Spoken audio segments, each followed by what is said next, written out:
Just 4 words from an Australian sergeant, and the most advanced military force on the planet was left standing in silence, humiliated. The Americans had billion-dollar drones circling overhead. They had armored convoys that could be seen from 15 kilometers away. They had satellite uplinks, encrypted communications, thermal imaging systems that cost more than most houses. And none of it mattered, because a handful of bearded Australians carrying weapons that looked like museum relics had been watching them fail for weeks. What did that sergeant say? Why did a decorated American captain walk 1 kilometer through hostile territory just to hear it? And how did those 4 brutal words change the entire philosophy of American special operations? This is not a story the Pentagon wants you to hear. This is the classified rivalry between 2 military superpowers, a rivalry that revealed an uncomfortable truth. Sometimes the most expensive technology in the world cannot defeat a man who knows how to disappear. The Australians learned their methods in the jungles of Vietnam.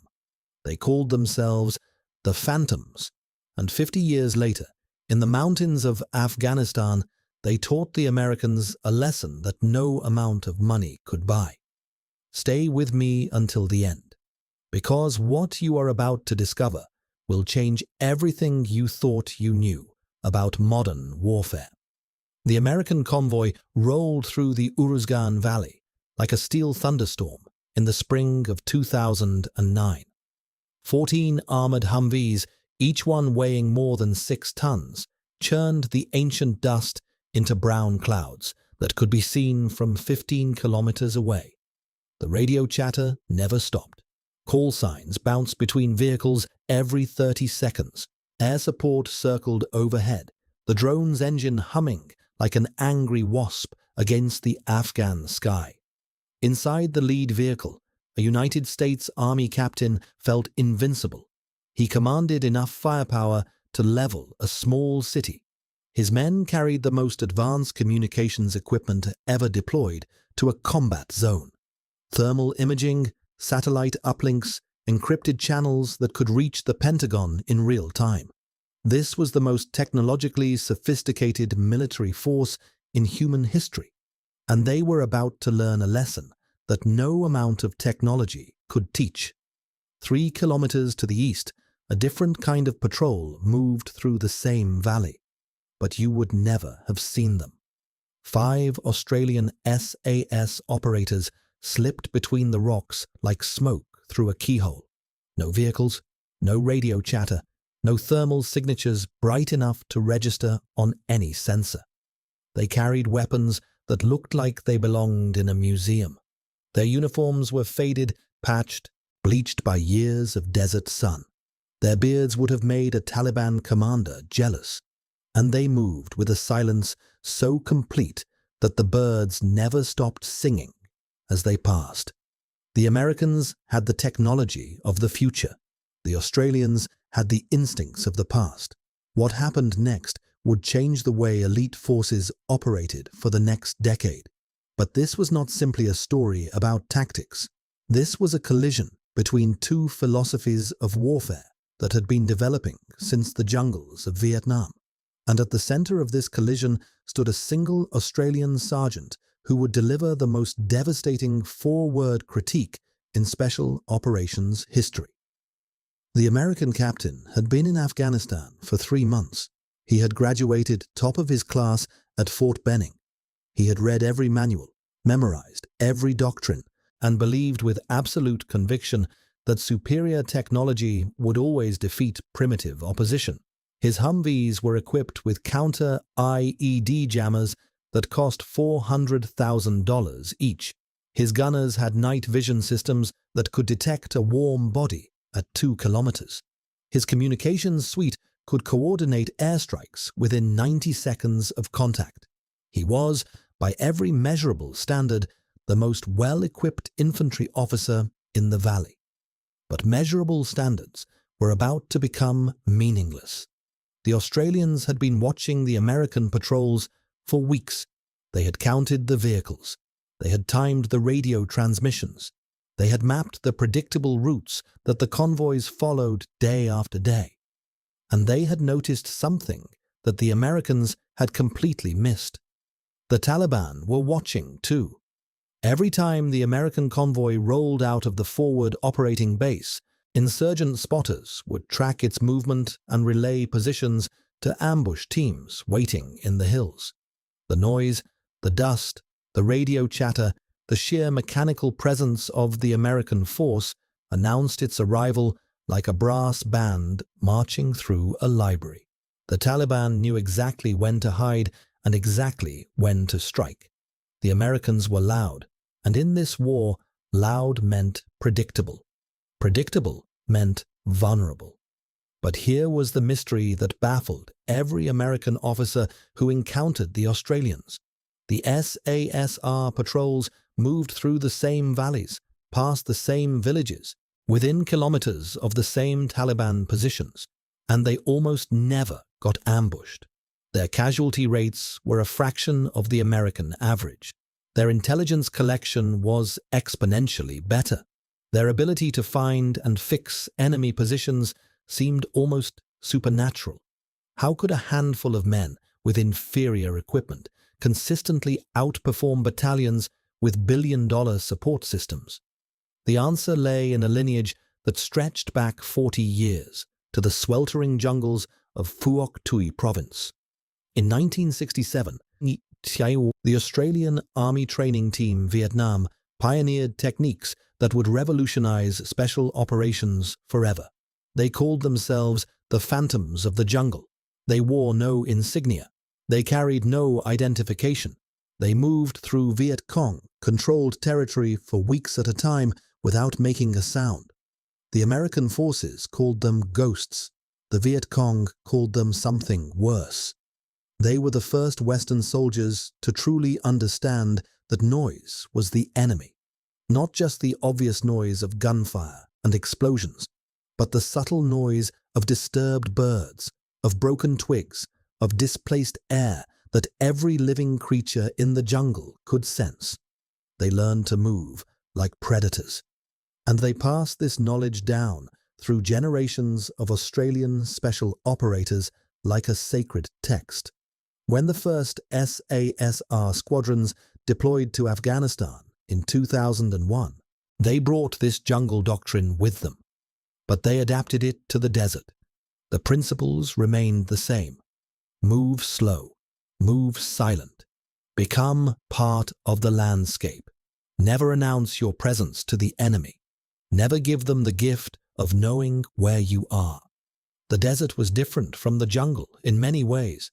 The distances were greater, the cover was scarcer, the temperature extremes were more brutal, but sound traveled even farther in the dry mountain air. And the Taliban, like the Viet Cong before them, were masters of their own environment. They could hear an American patrol from 5 kilometers away. They could see the dust plumes from 10. They could intercept radio transmissions and understand call signs. The Americans were broadcasting their intentions to the enemy with every step. The Australians refused to broadcast anything. This brings us back to that spring morning in 2009 when two philosophies of warfare finally collided face to face. The American captain had received intelligence about a Taliban weapons cache in a compound 7 kilometers north of his position. His orders were to secure the cache and detain any fighters found at the location. Standard mission, standard tactics. He would roll his convoy to within 1 kilometer of the compound, dismount his infantry, and assault under the cover of overwhelming firepower. The drone overhead would provide real-time imagery. The helicopters on standby would extract any prisoners. Every contingency had been planned. Every risk had been mitigated. The operation would last approximately 4 hours. What the captain did not know was that an Australian SAS patrol had been watching that same compound for 3 days. They had counted the fighters inside. They had mapped the defensive positions. They had identified the escape routes. And they had developed a plan to capture the compound with 0 shots fired. They were waiting for nightfall to execute. And then they heard the American convoy start its engines. The Australian patrol leader was a 38-year-old sergeant with 17 years of special operations experience. He had deployed to East Timor in 1999. He had operated in Iraq during the invasion. He had completed more than 200 combat patrols in Afghanistan. His patrol had been inserted by helicopter 4 days earlier, at a landing zone 22 kilometers from the target. They had walked every meter of those 22 kilometers without being detected. They had slept during the day, hidden under thermal blankets that masked their heat signatures. They had moved at night, navigating by stars and memorized terrain features. They had consumed cold rations to avoid the heat signature of cooking. They had buried their waste to prevent tracking dogs from finding their scent. Every discipline developed in Vietnam had been applied with religious devotion. And now, as he watched the American dust plume rise in the distance, he knew that 3 days of patient work were about to be destroyed by 15 minutes of noise. He made a decision that would become legendary in special operations circles. He broke radio silence for the first time in 72 hours. The message was brief, urgent, devastating. It went directly to the Combined Operations Center at Tarin Kowt, where American and Australian commanders coordinated joint missions. The Australian requested an immediate halt to the American convoy. He explained that he had eyes on the target, that the compound was under surveillance, and that the convoy approach would compromise the operation. The American captain received the order to hold position 5 kilometers from his objective. He was furious. He had his mission. He had his timeline. He had his firepower. And now, some Australian patrol he had never heard of was telling him to stop. What happened next would be discussed in military academies for years to come. The American captain demanded a face-to-face meeting with the Australian patrol leader. He wanted to understand why his mission was being blocked. He wanted to coordinate. He wanted, perhaps, to assert his authority. The Australian agreed, but he set the terms. The American would dismount from his vehicle. He would bring no more than 2 soldiers. He would walk 1 kilometer to a designated grid reference, and he would do it quietly. The captain was not accustomed to taking orders from sergeants. He was not accustomed to walking anywhere in this country. His doctrine, his training, his entire military philosophy was built around the principle that American forces should never separate from their vehicles and their firepower. But something in the Australian's voice made him comply. Perhaps it was the calm certainty. Perhaps it was the awareness that the Australians had a reputation for knowing things that others did not. Perhaps he simply wanted to understand the mystery. He dismounted. He walked. The kilometer felt like 10. Every step raised a small cloud of dust. Every breath sounded impossibly loud in the mountain silence. The captain had spent 3 months in Afghanistan inside armored vehicles, surrounded by humming electronics and constant radio traffic. He had forgotten what silence felt like. He had forgotten that silence had texture, depth, weight. The Afghan mountains pressed in on him like a physical presence. He could hear his own heartbeat. He could hear the blood rushing in his ears. And he could not hear the Australian until the man was standing 3 meters in front of him. The sergeant had materialized from behind a rock that seemed far too small to hide a human being. His face was darkened with dust and something else, some kind of natural camouflage that made his features blur into the landscape. His eyes were the only bright thing about him. They were fixed on the captain with an intensity that bordered on predatory. Behind him, invisible until they moved, 4 other figures detached themselves from the terrain. The entire Australian patrol had been watching the American approach. They had been close enough to touch him. He had seen nothing. This was the moment. This was the lesson. This was the collision of two worlds. The captain began to explain his mission. He had intelligence, he had orders, he had a timeline, he had assets ready to support. He had done everything correctly, according to every manual he had ever studied. The Australian listened without expression, and when the captain finished, the sergeant delivered his verdict. "You are too loud. 4 words, no elaboration, no diplomatic softening, just the plain, brutal assessment of a master evaluating a student." The captain waited for more explanation. None came.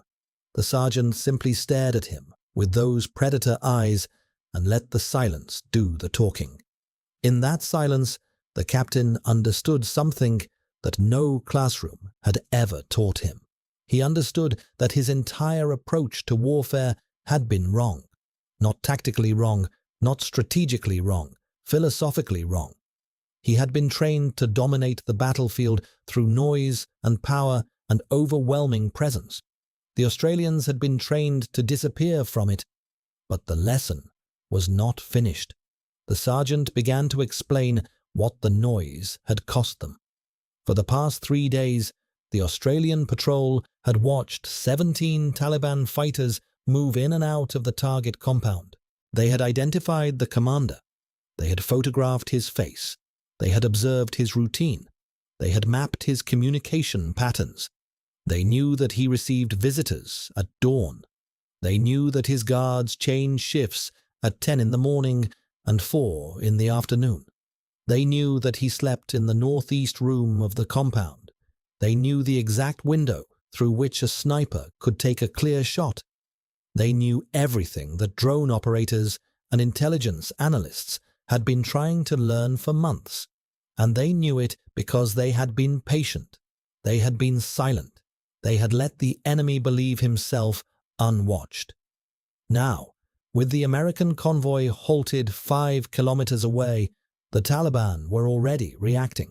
The sergeant had observed through his scope. Runners were leaving the compound. Weapons were being moved. The commander was preparing to evacuate. Within 2 hours, the compound would be empty.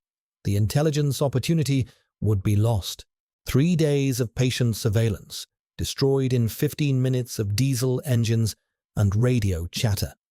The captain felt something he had not experienced since his first day of basic training. He felt shame.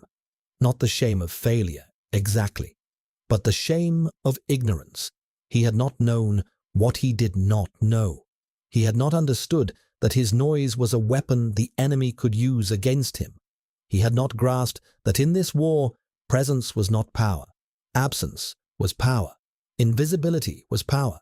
The ability to see without being seen, to know without being known, to strike without being expected. These were the ancient skills, and he possessed none of them. What the sergeant said next would reshape American Special Operations doctrine.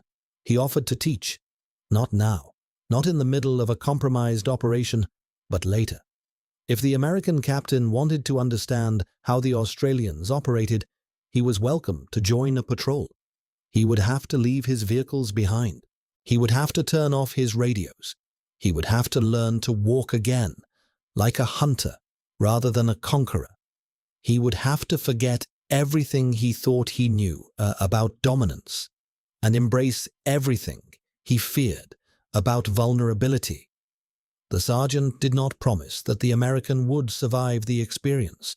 He only promised that, if he did, he would never fight the same way again. The captain accepted. But this was only the beginning of the story. What followed over the next 6 weeks would become one of the most closely guarded training exchanges in special operations history. The American captain joined 3 Australian patrols over the following month. Each one stripped away another layer of his tactical assumptions. Each one taught him something that no military academy had ever mentioned. The first patrol focused on movement. The Australians called it ghost walking. The technique had been developed in the jungles of Vietnam and refined across 50 years of conflict. The principle was simple. Never move in a straight line. Never move at a predictable speed.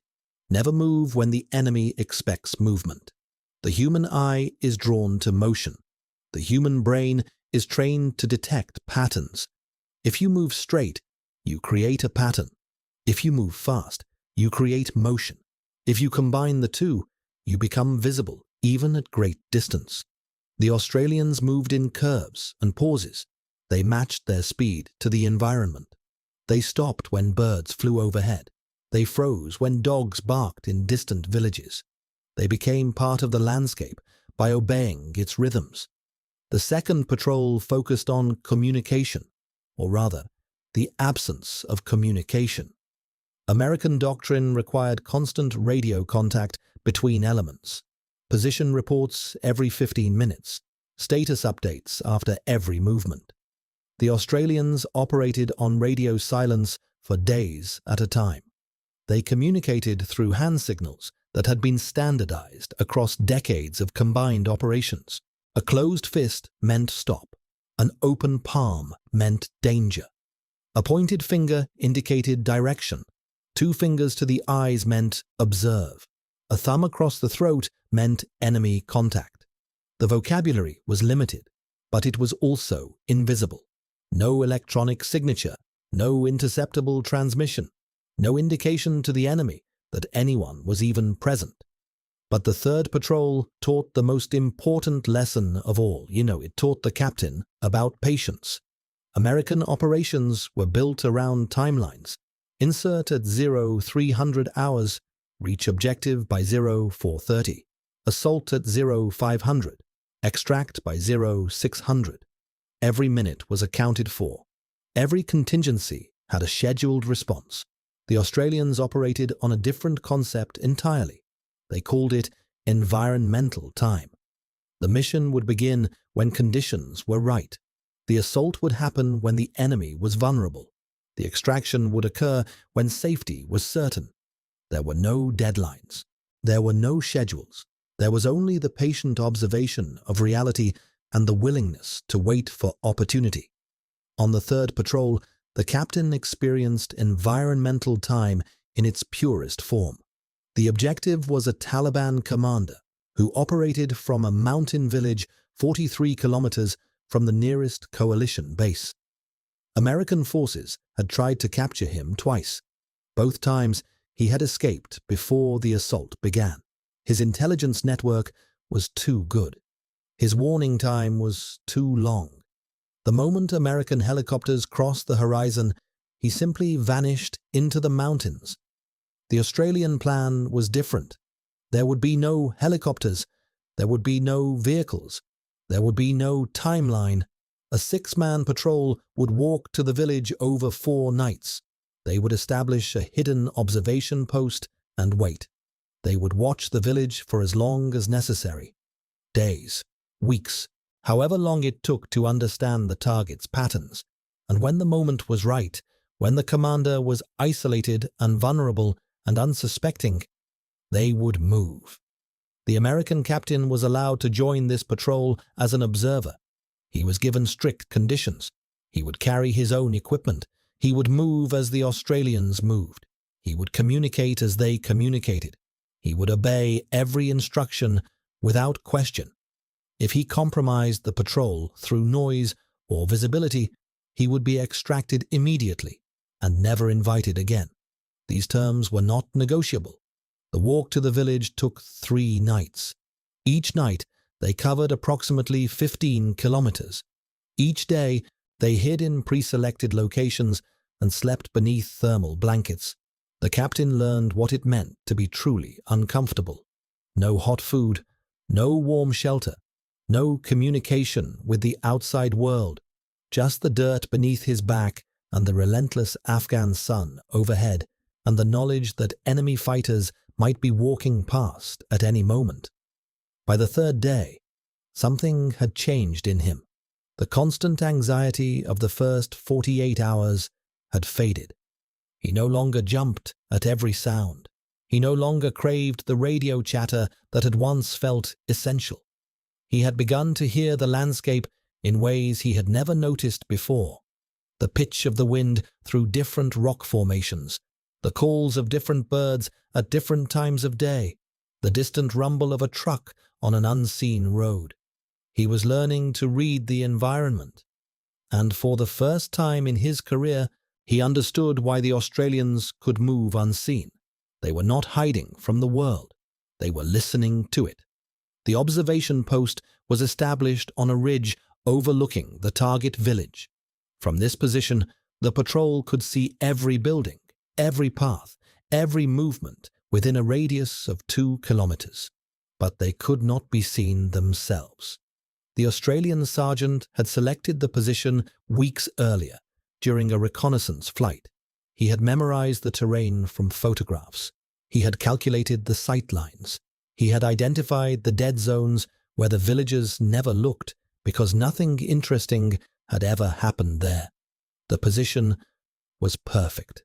And for the next 11 days, they watched. 11 days. The American captain had never spent 11 consecutive days doing anything in his military career, certainly not watching a single village. But the Australians watched with a patience that bordered on meditation. They rotated observation shifts every 4 hours. They recorded every movement in small waterproof notebooks. They photographed every face that entered or left the target compound. They timed the guard rotations. They noted the delivery schedules. They mapped the social network of the village by observing who visited whom. And slowly, over 11 days, they built a complete intelligence picture that no satellite, no drone, no electronic surveillance system could have provided. The target commander emerged on the 8th day. He had been inside the compound the entire time, hidden from aerial observation. But he could not hide from patient human eyes. The Australians photographed him. They noted his routine. They observed that he took a walk every morning at approximately 6:30, along a path that led to a small stream on the eastern edge of the village. He walked alone. His guards stayed at the compound. The walk took approximately 23 minutes. The assault was planned for day 11. The captain expected helicopters. He expected reinforcements. He expected the full weight of coalition firepower to descend upon the village.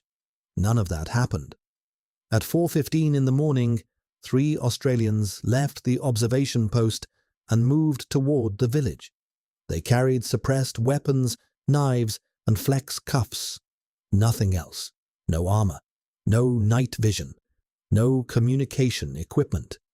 They moved like shadows across the rocky terrain, taking advantage of every piece of natural cover.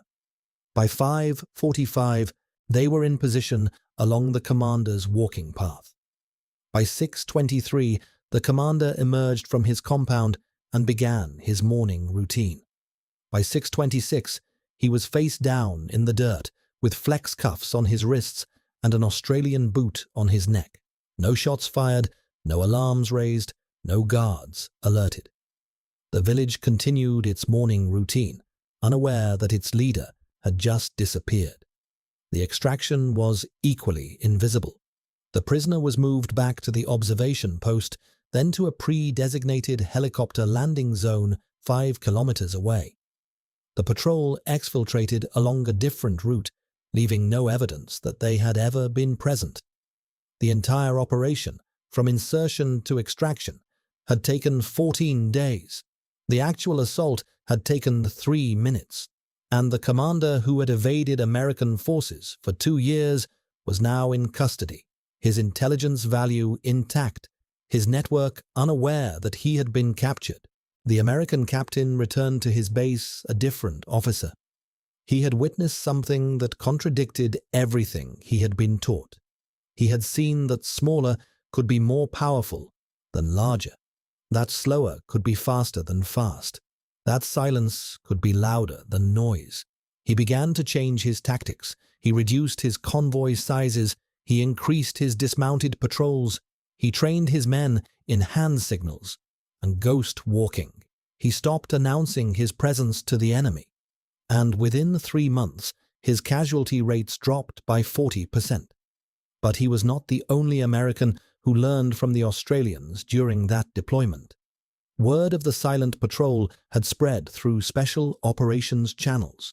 American Special Forces teams began requesting joint training with SASR units. Navy SEALs started copying Australian movement techniques.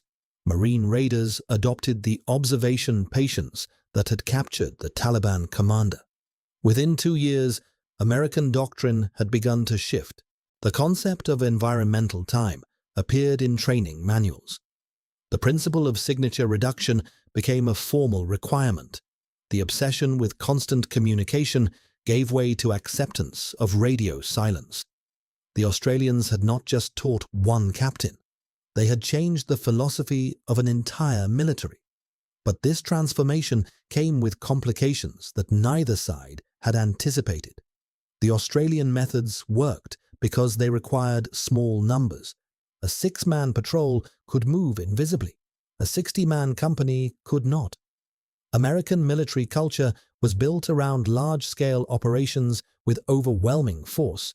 The Australian approach demanded selective application, elite personnel, and acceptance of risk that American commanders were not culturally prepared to embrace. You could not train every infantry soldier to ghost walk. You could not expect every battalion to operate on radio silence.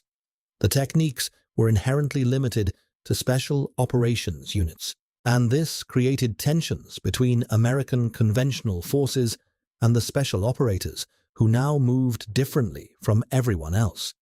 There were also equipment changes that revealed the depth of the philosophical shift. American soldiers had become accustomed to heavy armor protection, body armor, armored vehicles, armored helicopters. The Australians operated with minimal protection because protection created weight, weight created noise, and noise created vulnerability. When American units tried to adopt Australian tactics while maintaining American protection standards, the hybrid approach failed. You could not ghost walk in 40 kilograms of body armor. You could not observe patiently from a vehicle that overheated without air conditioning. You could not establish silent observation posts while receiving logistics convoys every 48 hours. The Australian methodology was a complete system. It could not be partially adopted. You either embraced the philosophy entirely or you returned to conventional operations. This tension would shape coalition operations for the remainder of the Afghanistan conflict. By 2012, a quiet division had emerged within the coalition forces. Certain missions were designated low signature, meaning they would be conducted by Australian, British, or adapted American special operations units, using the methods developed in Vietnam and perfected in Afghanistan. Other missions remained high signature, conducted by conventional forces with full technological support. The two approaches rarely mixed. When they did, the results were often catastrophic. The Australians learned to operate independently, requesting separate areas of responsibility where their methodology would not be compromised by louder neighbours. But the most significant change happened inside the Australian units themselves. The men who deployed to Afghanistan carried a legacy that weighed heavily upon them. They were the inheritors of the phantom tradition from Vietnam. They were the guardians of skills that had been passed down through 3 generations of operators. And they were acutely aware that each deployment might be the last time those skills were needed. The war in Afghanistan was winding down. The era of dismounted patrols in hostile valleys was ending. The future of warfare pointed toward drones, artificial intelligence, and remote engagement.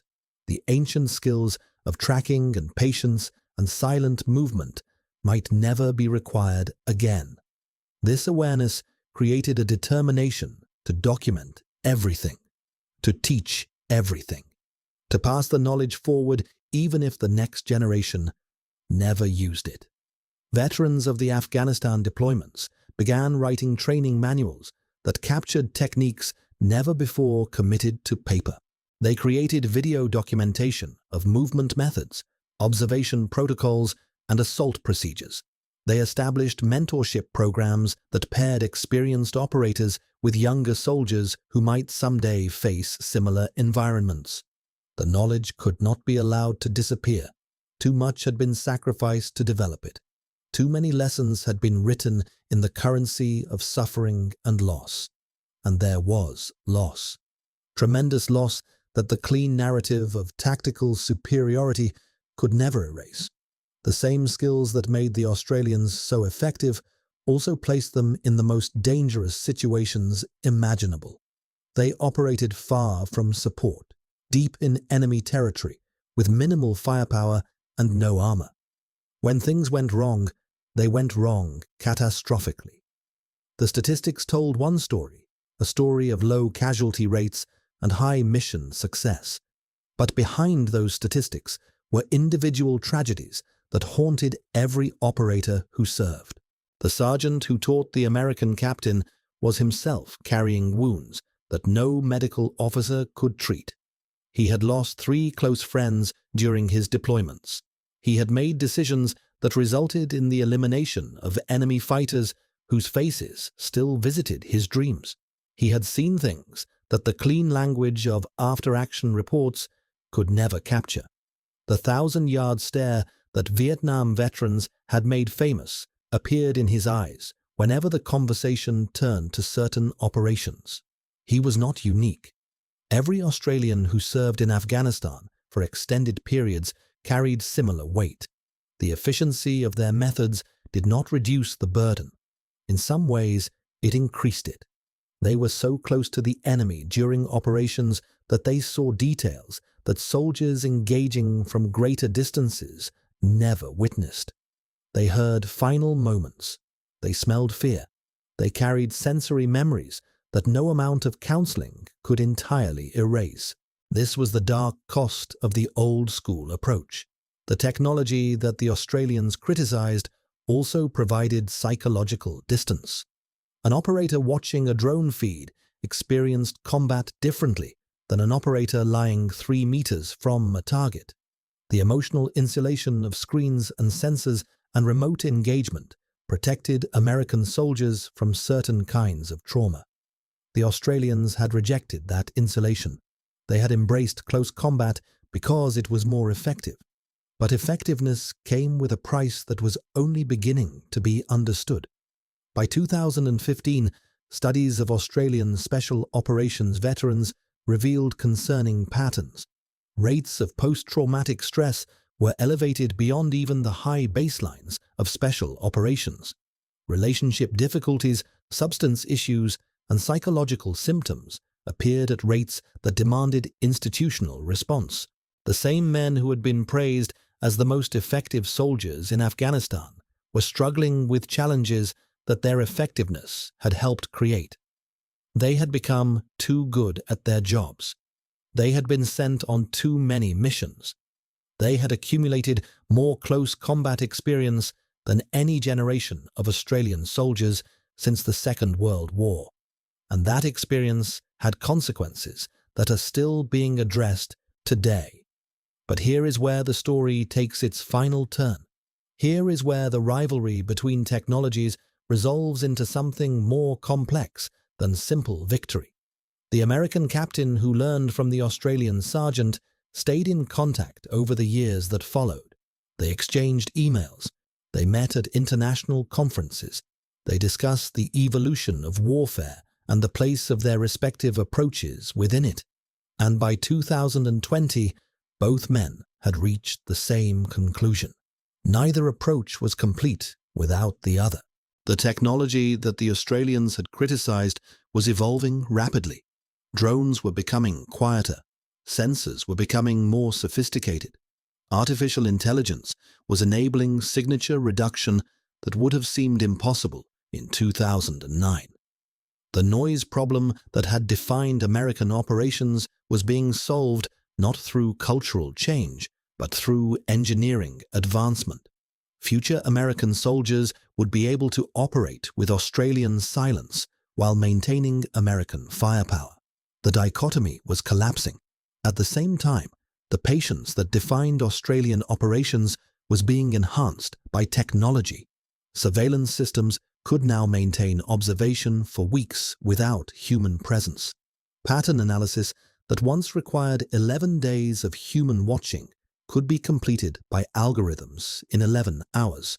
The core insight of environmental time, that operations should be launched when conditions were right rather than when schedules demanded, could now be supported by predictive modeling that identified optimal windows.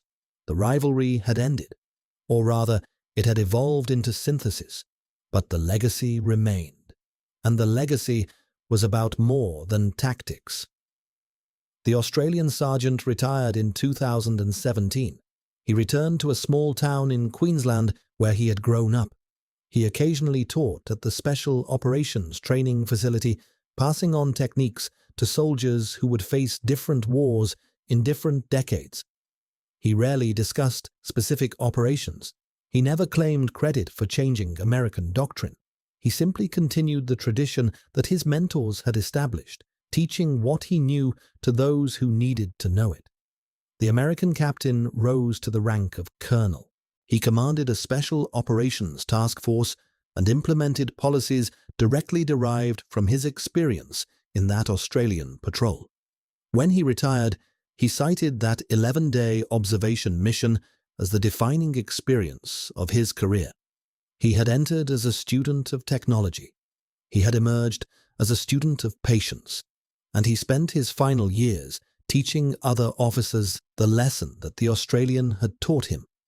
You are too loud. 4 words that contained a philosophy.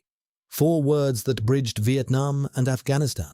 4 words that reminded every operator, regardless of nationality, that the ancient skills still mattered.